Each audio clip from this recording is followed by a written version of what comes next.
नमस्कार, सुप्रभात। स्वागत आप सभी का सब रंग कार्यक्रम में। आशा है बहुत सुंदर गहरी नींद आपकी रही होगी और सुंदर विचार के साथ आज के दिवस की आपने शुरुआत की होगी। चाय लेकर आप बैठे होंगे और विचार कर रहे होंगे कि आज सारा दिन क्या-क्या करना है। लेकिन मन में भी क्या करना है, उसकी भी एक सुंदर प्लानिंग ज़रूर कर लीजिएगा। कुछ सुंदर विचार हम प्रतिदिन आप तक पहुँचाते ही हैं सुवाक्य के रूप में। मन में चलने वाले विचार जब तूफान का रूप ले लेते हैं तो उन्हें एकाग्रता की शक्ति से ही शांत किया जा सकता है। अरे यार, सोच सोच कर मेरे दिमाग का दही बन गया है। सोच सोच कर मैं इतना कंफ्यूज हो गया हूँ कि कुछ समझ में ही नहीं आ रहा कि क्या करूँ। आजकल ऐसी अनेक बातें हम सुनते हैं या कभी-कभी खुद से बोलते हैं। आज मनुष्य के मन में चलने वाले संकल्पों की गति बेलगाम घोड़े जैसी हो गई है, जो बहुत तेज और दिशाहीन होकर दौड़ रही है। इस कारण वो मनुष्य को निष्कर्ष रूपी किसी भी मंजिल पर पहुंचाए बिना उसकी एनर्जी और समय सोख रहे हैं। तो आवश्यकता है एकाग्रता की शक्ति से संकल्पों को धीमा कर सही दिशा प्रदान करने की। और इसीलिए परमात्मा कहते हैं, अपने मन को मुझ में एकाग्र करो तो तुम्हारा मन शक्तिशाली बन जाएगा।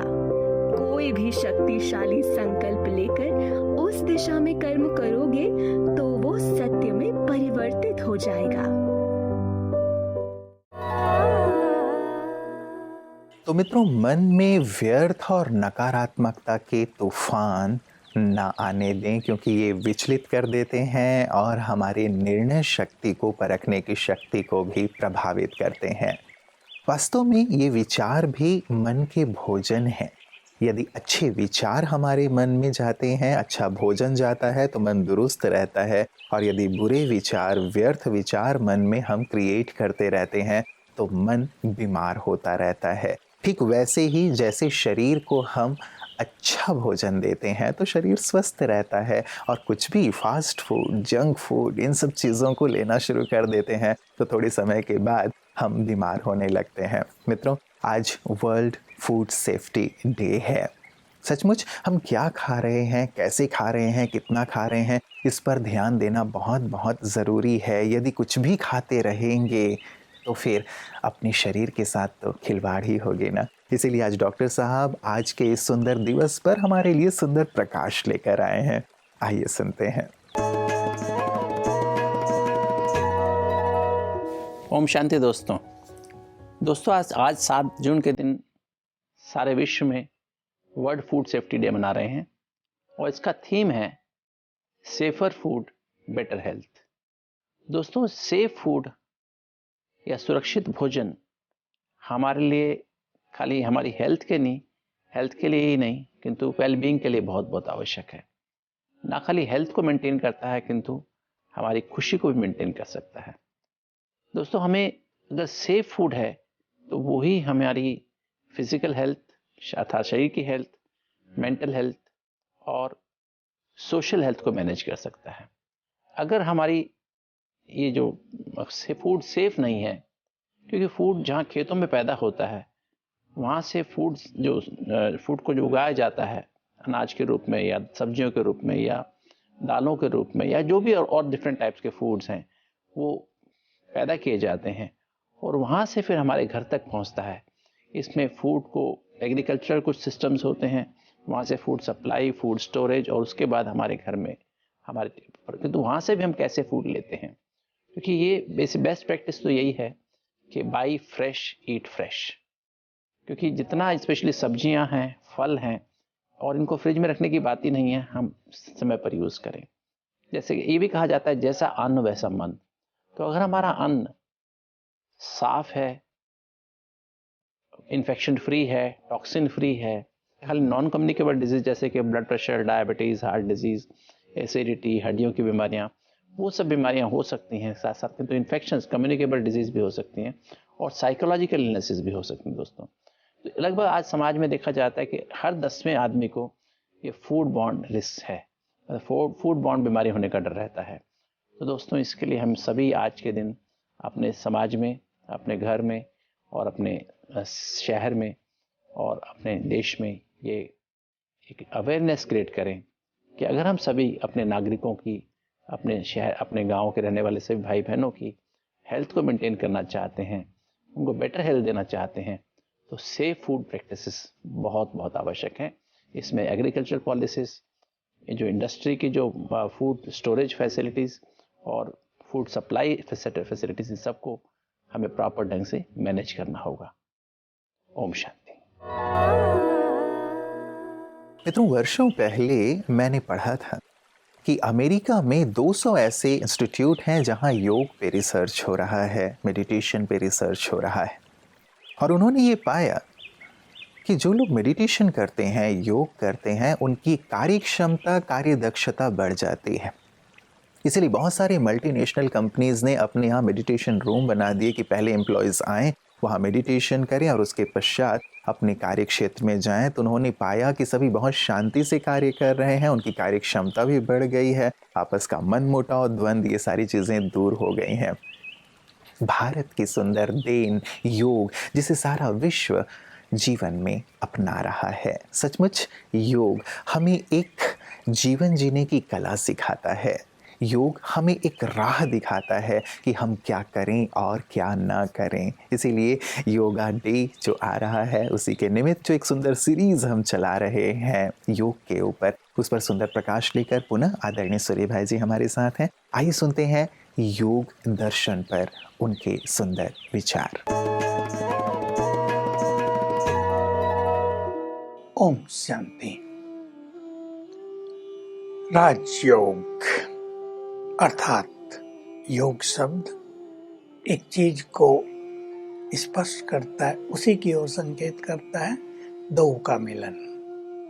राजयोग में दो कौन हैं जिनका मिलन अति सुखकारी और अति कल्याणकारी होता है? वो है आत्मा और परमात्मा का मिलन। हम आत्माएं हैं, भगवान के बच्चे हैं। मैं आत्मा, सटल पॉइंट ऑफ एनर्जी, भ्रकुटियों के मध्य में विराजमान हूँ। अपने कमांड्स में वाइब्रेशंस के थ्रू ब्रेन को भेजती हूँ। ब्रेन फंक्शन करता है, शरीर को आदेश देता है, पर ब्रेन को भी आदेश देने वाली मैं चेतन शक्ति हूँ। मैं आत्मा अजर अमर अविनाशी हूँ। मैं कभी मरती ही नहीं। मैं बहुत शक्तिशाली हूँ। मेरी ओरिजिनल नेचर पीस है, शांति और पवित्रता। मेरा स्वधर्म है। हम इस स्वधर्म को स्वीकार करेंगे जरा, कहने मात्र नहीं। संसार में तो देह के धर्म बहुत फैल गए हैं। परस्पर वैमनस्य, घृणा, ईर्ष्या, द्वेष, हिंसक भावनाएं ये बहुत चलती हैं। मेरा धर्म बड़ा, तेरा छोटा, मेरा सत्य, तुम्हारा असत्य। परंतु हम सभी तो आत्माएं हैं, रूहें हैं, सोल्स हैं। हम सबका एक ही धर्म है, पवित्रता और शांति। तो आओ हम सभी स्वधर्म में स्थित हो जाएं, स्वयं के धर्म को अपना लें, पवित्रता और शांति। ओम शांति।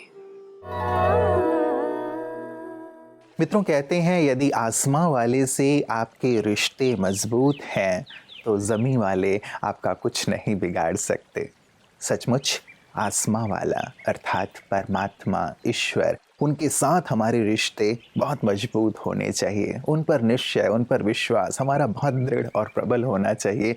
तो नीचे चाहे बातें, चाहे लोग कितना भी हमारा पैर खींच लें, हमें गिराने की कोशिश कर लें, लेकिन हम गिरेंगे नहीं, आगे से आगे ही बढ़ते चलेंगे। लेकिन महत्वपूर्ण बात, उस आसमां वाले को हम जाने कैसे, उसे रिश्ता कैसे जोड़ें। ये सुंदर और पुनीत कर्तव्य ब्रह्मा कुमारियाँ कर रही हैं कि कैसे आप उनसे जुड़ें और कैसे अपने जीवन को प्रकाशित करें। आइए देखते हैं उनके इस सुंदर सेवा कार्य की एक झलक। ब्रह्मा कुमारीज कोहिमा सेंटर ने असम राइफल के केंगुरूस हॉल में पर्यावरण दिवस पर कार्यक्रम का आयोजन किया, जहां लगभग 300 लोगों ने इस कार्यक्रम में ऑनलाइन और ऑफलाइन भाग लिया। डॉक्टर सचिन मुख्य वक्ता के रूप में उपस्थित थे और उन्होंने सभी को मार्गदर्शन दिया कि किस प्रकार इस समय प्रकृति की उपेक्षा के कारण मनुष्य के जीवन में कष्टों की मात्रा बढ़ती जा रही है। उन्होंने कहा कि इसके लिए तंबाकू भी उतना ही जिम्मेदार है, इसलिए उन्होंने सभी सेनाओं से अपील की है कि देश की सुरक्षा के साथ साथ अगर किसी को भीतर से गुटखा या तंबाकू लेने की आदत है तो उसे भी आज ही छोड़ना होगा। स्थानीय केंद्र प्रभारी बीके रूपा बहन ने सभी को राजयोग ध्यान का अभ्यास कराया और इस बात से भी अवगत कराया कि कैसे हम प्रकृति माँ के साथ बातचीत कर सकते हैं और ध्यान के माध्यम से सामंजस्य बनाए रख सकते हैं। कार्यक्रम में मौजूद इस यूनिट के दूसरे कमांडेंट और बाकी अधिकारियों ने ब्रह्मा कुमारीज की कल्पतरु परियोजना की सराहना की और इस कार्यक्रम में सभी वक्ताओं ने से जो सिखाया उसे जीवन में अपनाने का संकल्प लिया।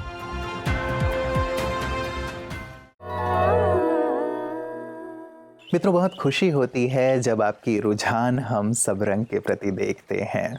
आप बहुत प्यार से इसे सुनते हैं, बहुत प्यार से इसे अपने जीवन में अमल में ला रहे हैं और अपनी बातें भी हम तक पहुंचाते रहते हैं। इस बात की हमें बेहद खुशी होती है। हमारे एक मित्र ने एक सुंदर सी कविता लिख भेजी है और आग्रह किया था कि आप कुछ सुंदर बातें सुनाते हैं, उसमें इसे भी शामिल कर लें, तो उनकी पंक्तियां मैं आप तक पहुंचा रहा हूं। वो कहते हैं, कैसे कटा 21 से 60 तक का यह सफ़र पता ही नहीं चला, क्या पाया क्या खोया क्यों खोया पता ही नहीं चला, बीता बचपन गई जवानी कब आया बुढ़ापा पता ही नहीं चला, कल बेटे थे कब ससुर हो गए पता ही नहीं चला, कब पापा से नानू बन गए पता ही नहीं चला, कोई कहता सठिया गए कोई कहता छा गए, क्या सच है पता ही नहीं चला, पहले माँ बाप की चली फिर बीवी की चली फिर चली बच्चों की, अपनी कब चली पता ही नहीं चला, दिल कहता जवान हूँ मैं, उम्र कहता है नादान हूँ मैं, इस चक्कर में कब घुटने घिस गए पता ही नहीं चला, झड़ गए बाल लटक गए गाल, लग गया चश्मा कब बदली यह सूरत पता ही नहीं चला, कल तक अटखेलियाँ करते थे मित्रों के साथ, कब सीनियर सिटीजन की लाइन में आ गए पता ही नहीं चला, जी भर के जीले प्यारे न कहना कि मुझे पता ही नहीं चला। सुंदर पंक्तियाँ हैं, सचमुच बहुत बहुत शुक्रिया इन पंक्तियों के लिए। हमें पता ही ना चले कि जीवन कैसे बीत गया, ये हमारे साथ ना हो। हर दिन को मित्रों हम बहुत अच्छाई से, बहुत गहराई से, बहुत प्यार से और जी भर के जिएं, दूसरों को सुख देते हुए, सुकून देते हुए, ताकि हम जब रात को अपने बिस्तर पर जाएं तो लगे कि आज सचमुच मुझे पता चला कि मैंने क्या किया और ये हमें सुकून देने वाला हो। तो आपका आज का दिन भी सुकून से भरा हुआ हो, आपको पता रहे कि आपने क्या किया। इन्हीं शुभकामनाओं के साथ दीजिए इजाज़त। नमस्कार। ओम शांति।